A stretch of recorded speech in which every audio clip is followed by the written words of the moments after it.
Push P. Yeah. What's going on, everyone? Eric Perry, your bearded roofer here, and here with Sierra again. And welcome to the Uncensored Entrepreneur Show for couples. Been a while since we recorded a couple of episodes, kind of fill you in on what we're about, what the podcast is about.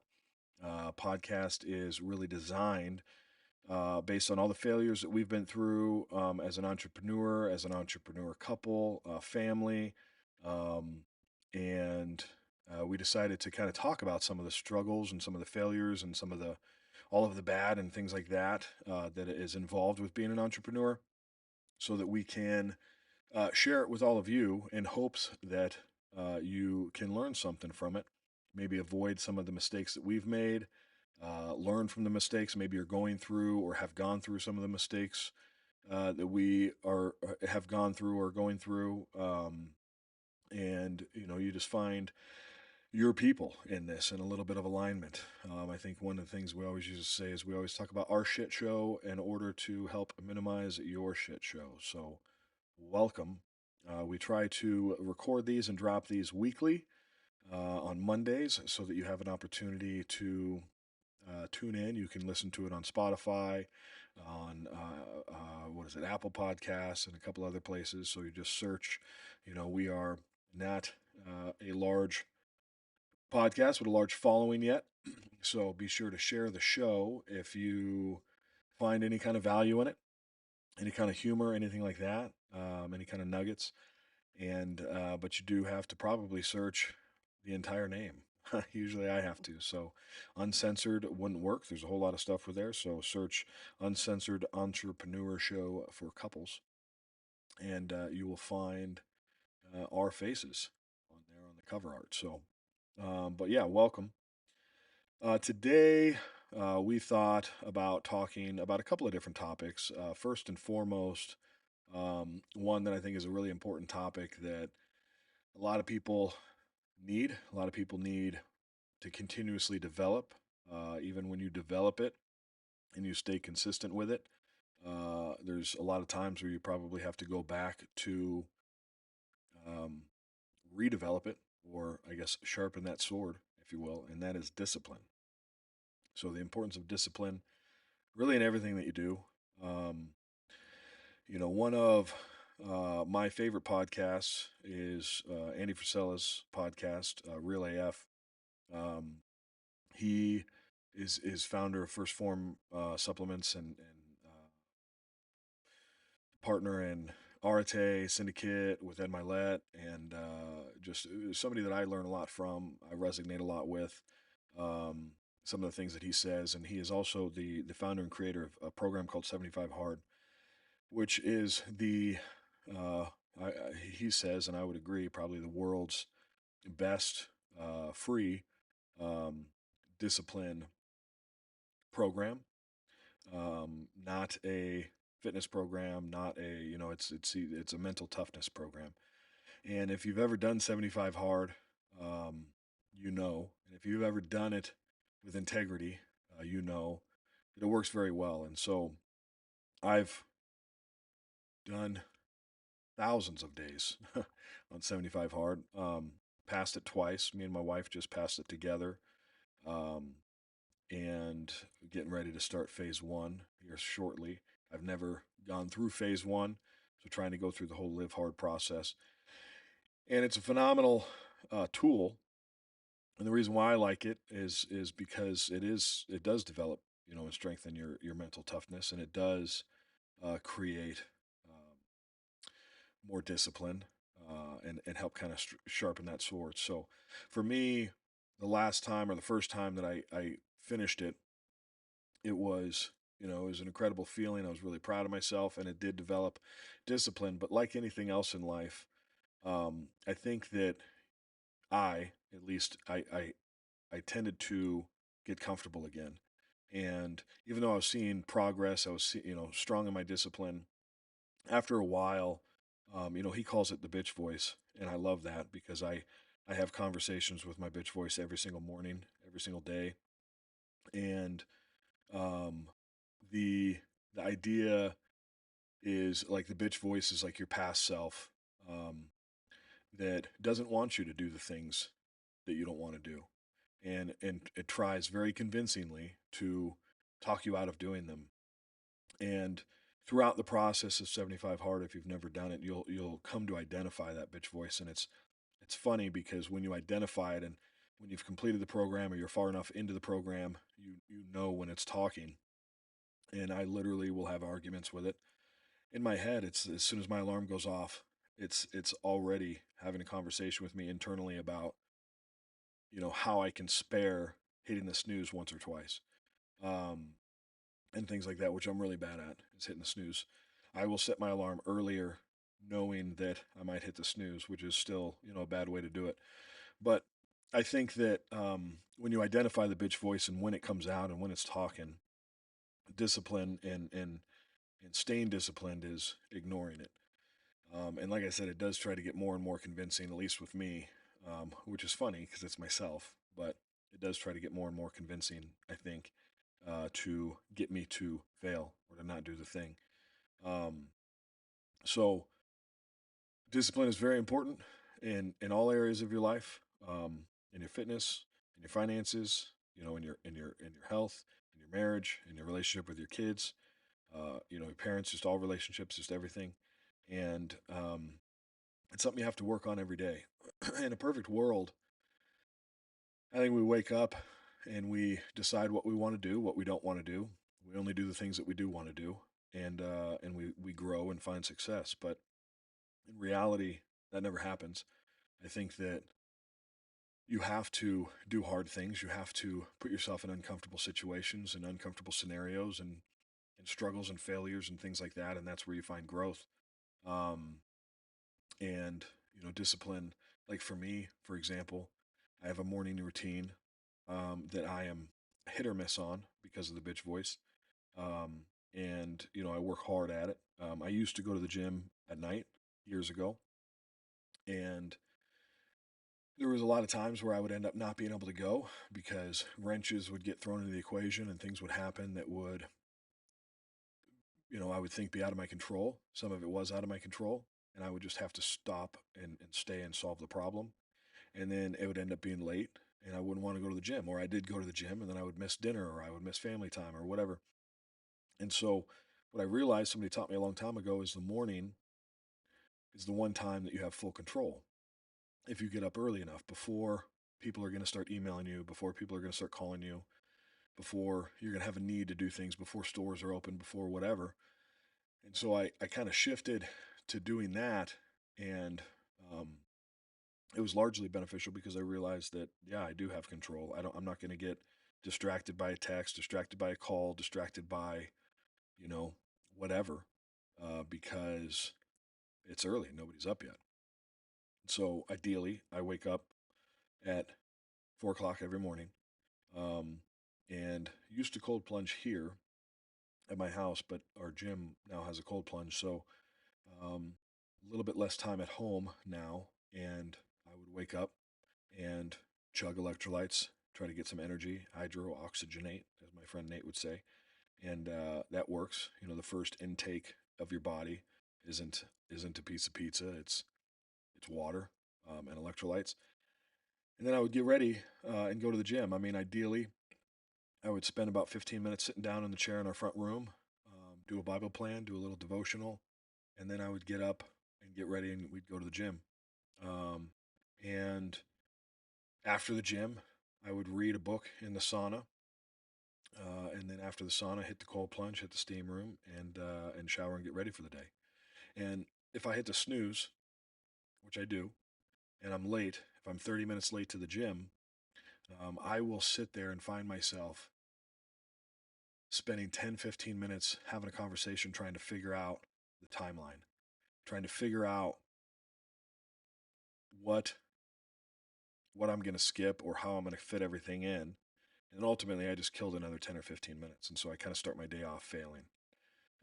So once I started to see that my discipline needed work and needed a little bit more sharpening, and attention, we did 75 hard again. And you have to do 75 hard for yourself. In the past, I've tried to talk my wife into doing it. She's done it a couple of times. She'd go on walks with me here and there, and I think the furthest she's ever made it was day 9.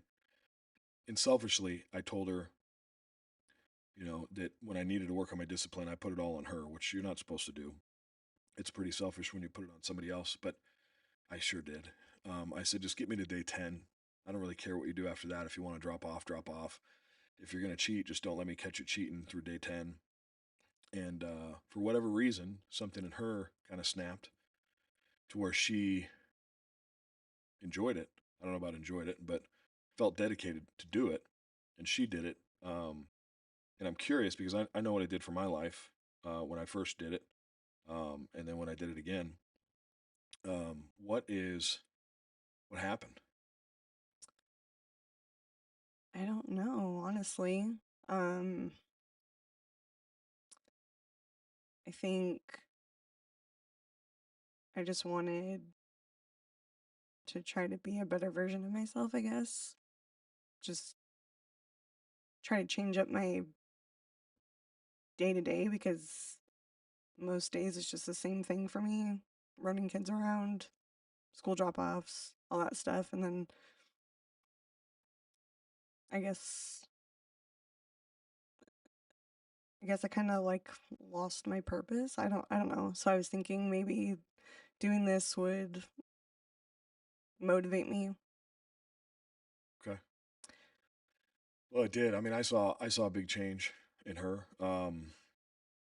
and like her dedication to do it. And here's the thing: it gets easier throughout the program, but it never gets easy. And so if you're not familiar with 75 hard, you got to do, I don't know, 8 things or something like that every single day, 7 days a week. You have to drink a gallon of water. You have to work out 2 times, 45 minutes each. They have to be spaced out at least an hour and a half from each other. And one of those times has to be outdoors. So Arizona summers, Arizona monsoons, haboobs, dust storms, doesn't matter. Um, no drugs or alcohol. I don't think it says no drugs, but that's pretty self-explanatory anyway. Self-explanatory. But no alcohol, no cheat meals. You have to read read 10 pages of a book every day. No audiobooks or anything like that. And um, and that's 75 hard. And it sounds easy until you're super tired late at night and you realize you still have an outdoor workout to do, or you're super tired at the end of the day and you realize you didn't read. The other thing you have to do is um, take a progress picture every day, and that's something if you're not used to doing is easy to miss. Um, if you fall asleep and you wake up and you forgot the picture, if you fail at anything, you have to start back at day 1. It doesn't matter if you're on day 74.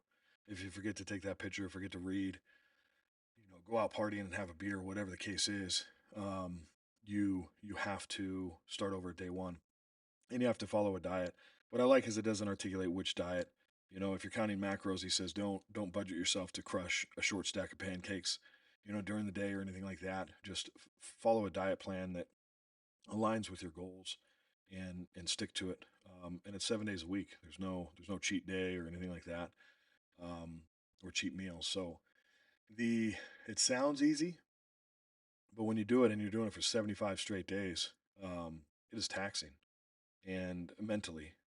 But what it does is if you invest in the concept that it's going to create discipline and make you a better person and make you do the hard things that you don't want to do all the time, and you have to do them anyway, and you realize that that is what the goal is, um, then you're determined. You have to have a tough mindset, and you develop a tough mindset going through it. And when you complete it, phase 1, same thing, but it also adds 3 other critical tasks that you have to create on your own. Not things that you already do on a daily basis, things that you know will move the needle forward. You have to do 3 additional things every day on top of those 8. You have to incorporate a 5-minute cold shower or cold plunge, and you have to have 10 minutes of dedicated visualization, no distractions. Um, I tried phase 1 once, failed, gave up, and that was tough for me. It was the visualization. I get distracted by any kind of sounds or anything like that. I had to put on noise canceling headphones, close my eyes, be in the dark.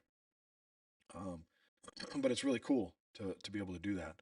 Um, so the discipline is super important in every aspect of your life. Coming out of 75 hard, I remember the first Sunday after 75 hard, which is typically our rest days. I asked Sierra if we were going to the gym on Saturday night. I said, "We going to the gym tomorrow?" And she said, "Well, do I have a choice?" I was like, "Well, yeah, technically, because we're done with 75 hard, we don't have to go tomorrow." Um, And it was and Mother's Day. and it was Mother's Day, but she decided. She's like, "Yeah, we're gonna go." And I think she said it like, "Fine," like, "Yeah," and I didn't want to go. But I didn't want her to lose what she had developed. So, and I didn't want to be a little bitch. So I said, all right.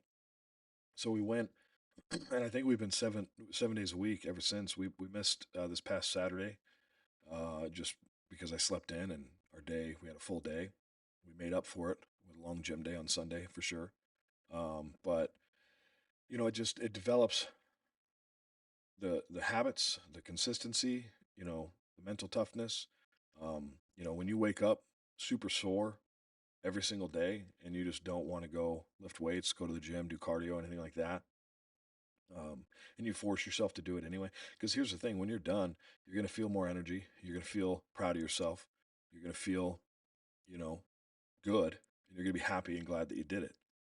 It's just the thought of doing it is what's hard. But if you can push past that and you get into it and you just start doing it, that is where the growth is, and it creates discipline. And especially if you do all of these shitty things at 4 o'clock in the morning, cold plunge, gym, stuff like that, when nobody else is awake yet and nobody else wants to be doing it, you start your day with wins, and you start your day where you're already energized, fired up, ready to attack the day, when everyone else is just getting up and having their coffee and watching the news and trying to figure out, what their plan for the day is. You've already got it all dialed in, and you're already, you know, ahead of anyone else.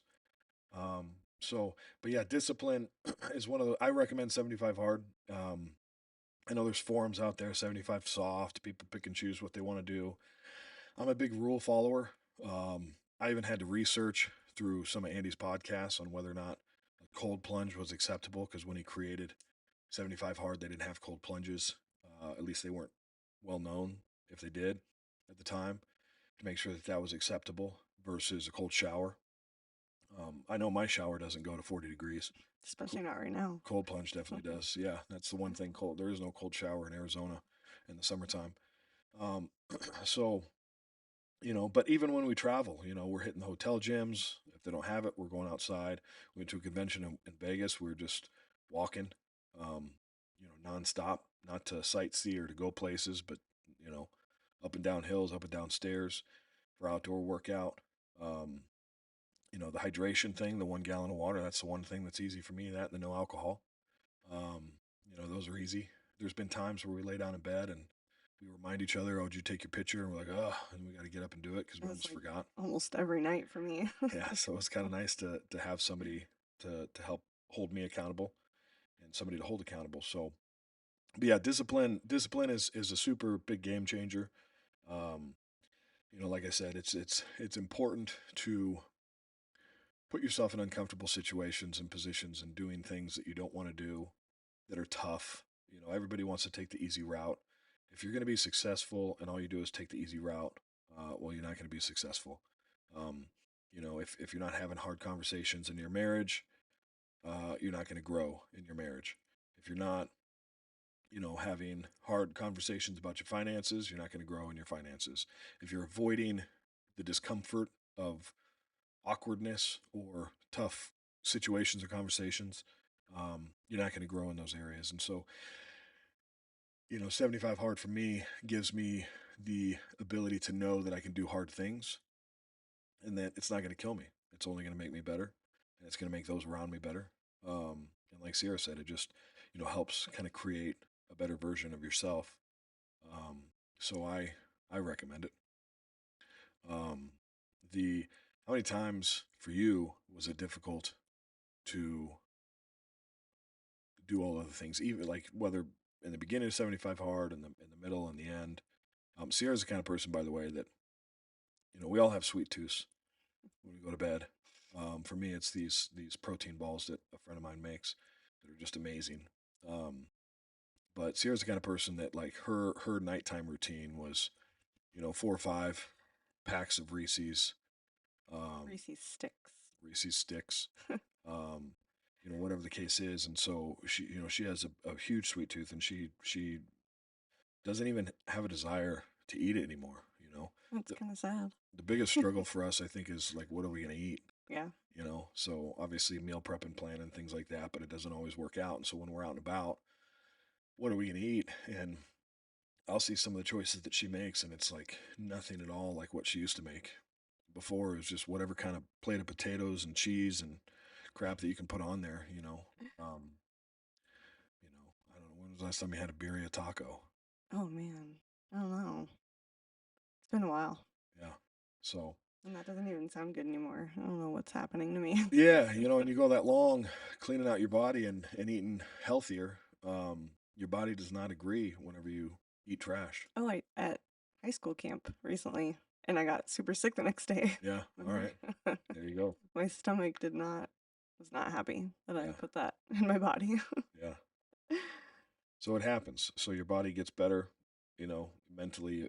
You try to go into an old habit, and then it just disagrees with you. Um, so yeah, discipline is super important.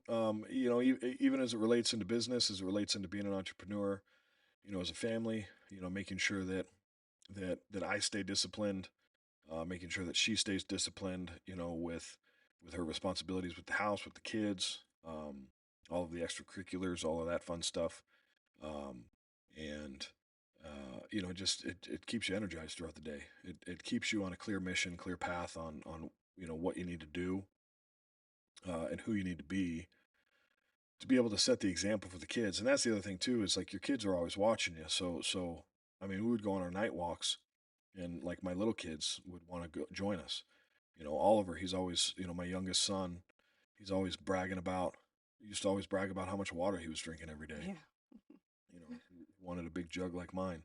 So, it definitely helps because they watch what you do and they want to do what you do. Um, and you got to obviously set the example for them, and teach them, what you're doing and why you're doing it and that sort of thing. So, yeah, discipline. I recommend 75 hard. If you don't know what it is, or if you've done it and maybe you struggled with it before, just it happens. I think in the past I failed at day 72 was the furthest I made it whenever I failed. Um, got in late from the airport. We were traveling. Um, came home late on the bed while I was waiting for Sierra to get ready. She wasn't doing 75 hard at the time, but she was going to go on a walk with me. And I woke up like 4 hours later, totally disappointed in myself. It took me until the next night to mark that I failed because I was just so disappointed in myself. Um, and then I think whenever I failed, it's easy to get demotivated and demoralized. I think at that point I made it to like day 4 after that, and then failed again.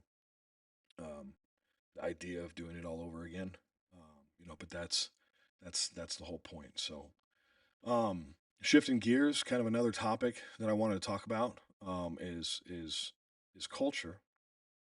Discipline, like I said, is important in every aspect of your life, including business and including culture. You have to be disciplined with your team members. You have to be disciplined with yourself and the creation of culture. There's a lot of fake culture out there, a lot of social media culture out there that I talk about. Um, and, at our business, I feel that we have a phenomenal culture, and it takes a lot of work. It takes a lot of discipline to be able to have that. It's not just about hiring the right people and hoping that they have a good culture internally, and that they're going to be a good match with every other team member. There's a lot of work involved in making sure that you develop, and maintain a positive culture. You can't have any cancers. You might have high performers in your business, and they might be cancerous to the culture.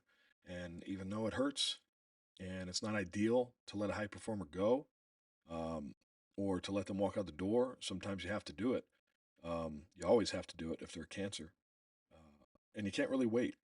And that's always a struggle. We've faced that struggle a couple of times in our business. Having top producers, high producers that are culturally a cancer to the organization. It spreads whether you want it to or not. You can have people with amazing culture, amazing buy-in, amazing ethics and morals. You put them in the same room long enough with somebody with a cancer, it will spread. It is definitely contagious, and it tells your other team members what you actually value. The production over the culture. And although in business you have to have production, you have to have sales, you have to have revenue. It's a tough call that you have to make sometimes. Whereas maybe you got to hire a couple more people that align with the culture to be able to make up the work that this one individual is doing. But it is something that you have to do if you want to grow, and if you want to maintain that positive culture. Um, I don't like turnover in our business. We've had a little bit of it, um, and some of it was us identifying cancers in the culture, having to let them go. Some of it was family. Some of it was close friends. Some of it was people that I've known for a very long time.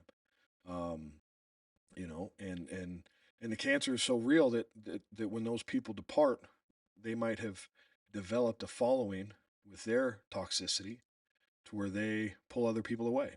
And yeah, it sucks. Yeah, it hurts. But I think there's only so much you can control, and as long as you're continuously staying true to yourself and your investment into your team, that's really all you can do is to maintain that positive culture. So we do a lot of things. I think nowadays is different than when I was a kid, and younger in the workforce anyway. I think that there's that expectation in any organization to have an investment in culture.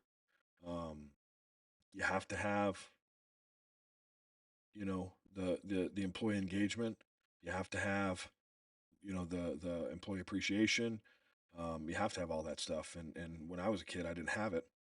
My way of being appreciated was being able to keep my job. But now, and it's fun. It does cost money and time, but it is fun, to be able to give back to your employees and to be able to see, the excitement on their face if they win an award or something like that. So we do weekly awards with our team member of the week awards. We do monthly core value awards. Whoever exemplifies the core values. We have meetings with them every quarter to discuss their 90-day personal, professional, and financial goals. Um, and we capture their goals from a 90-day standpoint, a 1 year standpoint, and a 5 year standpoint. And we try to find ways for their goals to align with the company and the company's goals to align with theirs. Um, because in that way, uh, one thing I've identified is not everybody that works in your organization has a support system around them at home.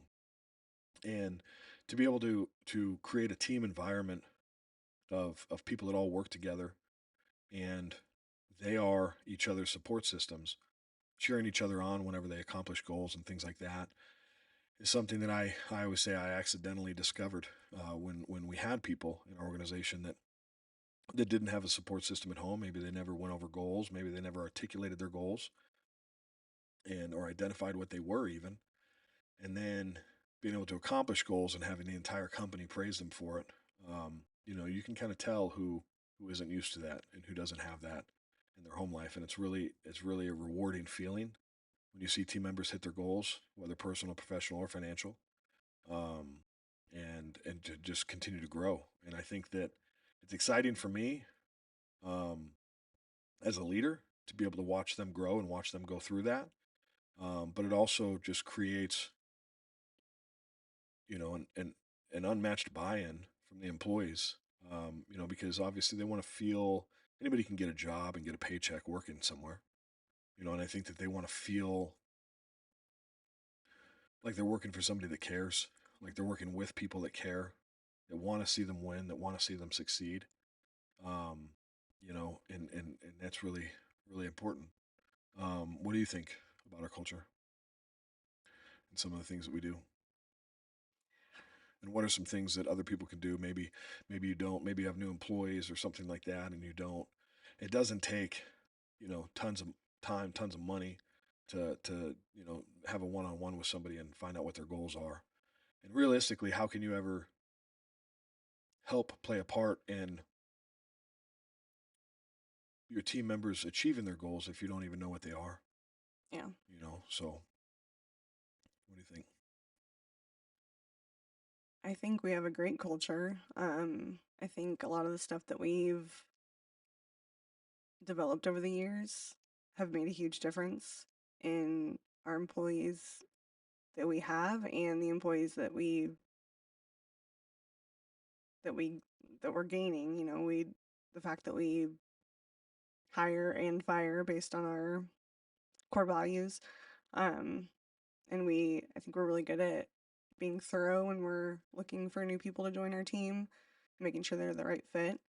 Um, and I think it's a lot of the small stuff that our team really enjoys. The birthdays at the team meetings, making sure everyone gets celebrated, or making sure we know all the kids' birthdays, and um, or if any of our teammates are sick, sending them a care package, just little stuff like that that makes a really big difference because there's not a lot of companies that I know of, at least, that do stuff like that. And I think it just helps that we really care about our employees. Yeah, I agree.